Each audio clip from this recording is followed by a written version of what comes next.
ಅದು ಪ್ರಾಥಮಿಕ ಆರೋಗ್ಯ ಕೇಂದ್ರ. ಆ ಕೇಂದ್ರಕ್ಕೆ ಪ್ರತಿನಿತ್ಯ ಚಿಕಿತ್ಸೆಗೆಂದು ನೂರಾರು ಜನರು ಬರುತ್ತಾರೆ. ಆದರೆ ಇಲ್ಲಿಗೆ ಚಿಕಿತ್ಸೆಗೆಂದು ಬರುವ ರೋಗಿಗಳು ಮಾತ್ರ ಜೀವ ಭಯದಲ್ಲೇ ಬಂದು ಚಿಕಿತ್ಸೆ ಪಡೆಯುವುದು ಒಂದು ಕಡೆಯಾದರೆ, ವೈದ್ಯರು ಹಾಗೂ ಸಿಬ್ಬಂದಿಗಳು ಕೂಡ ಜೀವ ಭಯದಲ್ಲೇ ಚಿಕಿತ್ಸೆ ನೀಡುತ್ತಿದ್ದಾರೆ. ಹಾಗಿದ್ರೆ ಯಾವುದು ಆ ಆಸ್ಪತ್ರೆ? ರೋಗಿಗಳು ಹಾಗೂ ವೈದ್ಯರು ಭಯ ಪಡುತ್ತಿರೋದಾದ್ರೂ ಏಕೆ ಅಂತೀರಾ? ಈ ಸ್ಟೋರಿ ನೋಡಿ. ಶಿಥಿಲಗೊಂಡಿರುವ ಆಜಾದ್ ನಗರದ ಪ್ರಾಥಮಿಕ ಆರೋಗ್ಯ ಕೇಂದ್ರ. ಜೀವ ಭಯದಲ್ಲಿ ರೋಗಿಗಳು ಹಾಗೂ ವೈದ್ಯರು. ಮೇಲ್ದರ್ಜೆಗೇರಿದರೂ ದುರಸ್ತಿ ಕಾಣದ ಪ್ರಾಥಮಿಕ ಆರೋಗ್ಯ ಕೇಂದ್ರ. ಶಿಥಿಲಗೊಂಡಿರುವ ಪ್ರಾಥಮಿಕ ಆರೋಗ್ಯ ಕೇಂದ್ರದ ಕಟ್ಟಡ, ಬಿರುಕು ಬಿಟ್ಟ ಆರೋಗ್ಯ ಕೇಂದ್ರದ ಗೋಡೆಗಳು, ತಗಡಿನ ಶೀಟ್ನಲ್ಲಿ ಕುಳಿತು ಚಿಕಿತ್ಸೆ ಪಡೆಯುತ್ತಿರುವ ರೋಗಿಗಳು.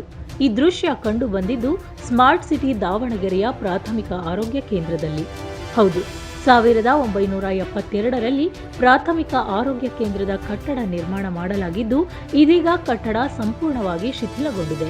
ಪ್ರಾಥಮಿಕ ಆರೋಗ್ಯ ಕೇಂದ್ರ ಇದೀಗ ಪ್ರೈಮರಿ ಹೆಲ್ತ್ ಸೆಂಟರ್ ಆಗಿ ಮೇಲ್ದರ್ಜೆಗೇರಿದ್ದರೂ ಕಟ್ಟಡ ಮಾತ್ರ ಮೇಲ್ದರ್ಜೆಗೇರಿಲ್ಲ. ಶಿಥಿಲಗೊಂಡಿರುವ ಪ್ರಾಥಮಿಕ ಆರೋಗ್ಯ ಕೇಂದ್ರದ ಕೊಠಡಿಯಲ್ಲಿ ಕುಳಿತು ವೈದ್ಯರು ಹಾಗೂ ಸಿಬ್ಬಂದಿಗಳು ಜೀವ ಭಯದಲ್ಲೇ ಚಿಕಿತ್ಸೆ ನೀಡುತ್ತಿದ್ದಾರೆ. ರೋಗಿಗಳ ಆರೈಕೆಗಾಗಿ ಇರುವ ರೂಮಿನ ಚಾವಣಿಗೆ ತಗಡಿನ ಶೀಟ್ ಅಳವಡಿಸಿದ್ದು, ಶೀಟ್ಗಳು ತೂತು ಬಿದ್ದಿವೆ. ಮಳೆ ಬಂದರೆ ನೀರು ಸೋರುತ್ತಿದೆ. ಅಲ್ಲದೆ ಗೋಡೆಗಳೆಲ್ಲ ಬಿರುಕು ಬಿಟ್ಟಿದ್ದು ಬೀಳುವ ಹಂತಕ್ಕೆ ಬಂದು ತಲುಪಿವೆ. ಸುಮಾರು 50 ವರ್ಷದ ಹಳೆ ಬಿಲ್ಡಿಂಗ್ ಇದು. ಜನಗಳಿಗೆ ಉತ್ತಮ ಆರೋಗ್ಯ ಸೇವೆ ಸಿಗ್ತಾ ಇದೆ. ಬಟ್ ಬಿಲ್ಡಿಂಗ್ ಸೋರ್ತಾ ಇದೆ. ಹಳೆ ಬಿಲ್ಡಿಂಗ್ ಆದ್ದರಿಂದ ಸೋರ್ತಾ ಇದೆ. ಇದ್ರ ಬಗ್ಗೆ ನಾವು DC ಅವ್ರಿಗೆ ಮತ್ತು CO ಅವ್ರಿಗೆ ZPಗೂ ಬರೆದು ಹಾಕಿದ್ವಿ. ಸೊ ಇವಾಗ ಸ್ಯಾಂಕ್ಷನ್ ಆಗಿದೆ. ಹೋದ ವರ್ಷ ಬರೆದಿದ್ದಕ್ಕೆ ಈ ಸರಿ ಸ್ಯಾಂಕ್ಷನ್ ಆಗಿದೆ. ದುರಸ್ತಿಗೆ ಅಂತ ಹೇಳಿ ಅಮೌಂಟ್ ಸ್ಯಾಂಕ್ಷನ್ ಆಗಿದೆ. ಅವರೆಲ್ಲ ರಿಪೇರಿ ಮಾಡಿಸ್ಕೊಡ್ತೀವಿ ಅಂತ ಹೇಳಿದ್ದಾರೆ. ಒಳ್ಳೆ ಆರೋಗ್ಯ ಸೇವೆ ಕೊಡ್ತಾ ಇದ್ದೀವಿ. ಬಿಲ್ಡಿಂಗನ್ನು ಅವರು ಯಾವ ರೀತಿ ಮಾಡ್ತಾರೆ ಅಂತ ಅವ್ರಿಗೆ ಬಿಟ್ಟಿದ್ದು. ಇನ್ನು ಏನು ಸಮಸ್ಯೆ ಇಲ್ಲ. ಇಲ್ಲಿದು ಬಿಲ್ಡಿಂಗ್ ಒಂದೇ ಪ್ರಾಬ್ಲಮ್ಮು. ಮಳೆ ಬಂದರೆ ಸೋರುತ್ತೆ. ಆಮೇಲೆ ಇಲ್ಲಿ ಸ್ಥಳೀಯರು ಮಕ್ಕಳೆಲ್ಲ ಅದ್ರ ಮೇಲೆ ಹತ್ಬಿಟ್ಟು ಆಟ ಆಡ್ತಾರಲ್ಲ, ಅಲ್ಲೆಲ್ಲ ತೂತ ಆಗಿಬಿಟ್ಟು ನೀರು ಸೋರ್ತಾ ಇರುತ್ತೆ. ಮಳೆ ಬಂದಾಗ ತುಂಬ ಸಮಸ್ಯೆ ಆಗಿಬಿಡುತ್ತೆ. ಪೇಷಂಟ್ ಕೂತ್ಕೊಳ್ಳೋಕ್ಕೂ ಆಗೋದಿಲ್ಲ, ನಮ್ಗಳಿಗೂ ಅಷ್ಟೇ. ಬಿಲ್ಡಿಂಗ್ ಸೋರೋದ್ರಿಂದ ನಮಗೂ ಭಯ. ಇದೆಲ್ಲ ಸೀಲಿಂಗ್ ಎಲ್ಲ ಹೋಗಿರೋದ್ರಿಂದ ಕೂತ್ಕೊಳ್ಳಿಕ್ಕೆ. ಎಷ್ಟು ವರ್ಷದ ಬಿಲ್ಡಿಂಗ್ ಮೇಡಮ್?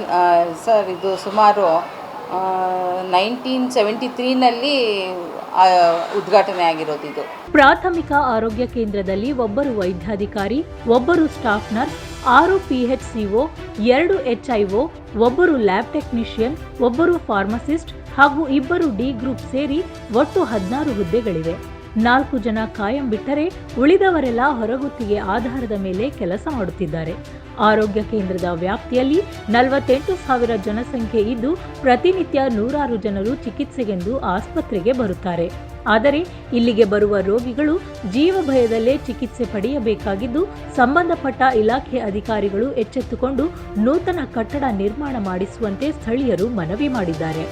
ಸರ್, ಬಿಲ್ಡಿಂಗು 40 ವರ್ಷದ ಬಿಲ್ಡಿಂಗು. ಮಳೆ ಬಂದರೆ ಬಿಲ್ಡಿಂಗ್ ಎಲ್ಲ ಸೋರುತ್ತೆ. ಪೇಷಂಟ್ಗಳಿಗೆ ಭಾಳ ಕಷ್ಟ ಆಗುತ್ತೆ.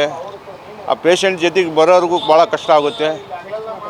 ಆದ್ದರಿಂದ ಇದನ್ನೆಲ್ಲ ತೆಗೆಸಿ ಹೊಸ ಬಿಲ್ಡಿಂಗ್ ಕಟ್ಟಿಸಿದ್ರೆ ಚೆನ್ನಾಗಿ ಸರ್, ಎಲ್ಲರಿಗೂ ಅನುಕೂಲ ಆಗುತ್ತೆ.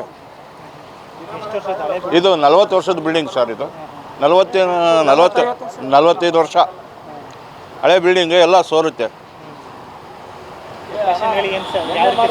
ಅದೇ ಸರ್, ಮಳೆ ಬಂದು ಎಲ್ಲಿ ಬೇಕಲ್ಲೇ ಸೋರುತ್ತೆ. ಅವರು ಕುಂತ್ಕೊಳಕ್ಕಾಗಲ್ಲ, ನಿಂತ್ಕೊಳಕ್ಕಾಗಲ್ಲ, ತೋರಿಸ್ಕೊಂಡು ಹೋಗ್ಬಿಡ್ತಾರೆ ಅವರು. ಬಿಲ್ಡಿಂಗು ಹಳೆ ಬಿಲ್ಡಿಂಗ್ ಅಲ್ಲ, ಹಂಗಾಗಿ ಭಾಳ ಕಷ್ಟ ಆಗುತ್ತೆ ಜನಕ್ಕೆ. 40-45 ವರ್ಷದಿದ್ದ ಭಾಳ ಚಿಕ್ಕದೈತಿ, ಭಾಳ ಸೋರ್ತೈತಿ. ಹಳೆ ಬಿಲ್ಡಿಂಗು, ಭಾಳ ಜನ ಬರ್ತಿದ್ದಾರೆ ಇಲ್ಲಿ. ಹೆರಿಗೆ ಬತ್ತಿ ಆಸ್ಪತ್ರೆ, ಹೆಣ್ಮಕ್ಳು, ಮಕ್ಕಳು, ಬೇರೆ ಪೇಷಂಟ್ಗಳು, ಆಮೇಲೆ ಬ್ಯಾಂಡೇಜ್ ಹಾಕ್ಸ್ಕೊಂಡು ಹೋಗೋವು. ಇಲ್ಲಿ ಹೊರಗಡೆಗೆಲ್ಲ ಗಾಡಿಗಳು ನಿಂತ್ಕೊಂತವು, ಪಾರ್ಕಿಂಗ್ ಇಲ್ಲ, ಗಾಡಿಗಳಿಗೆ ಹೋಗೋಕ್ಕೂ ತೊಂದರೆ. ಒಳಗಡೆಗೆ ಸೋರ್ತೈತೆ ಅಂದರೆ ತುಂಬ ಸೋರ್ತೈತಿ.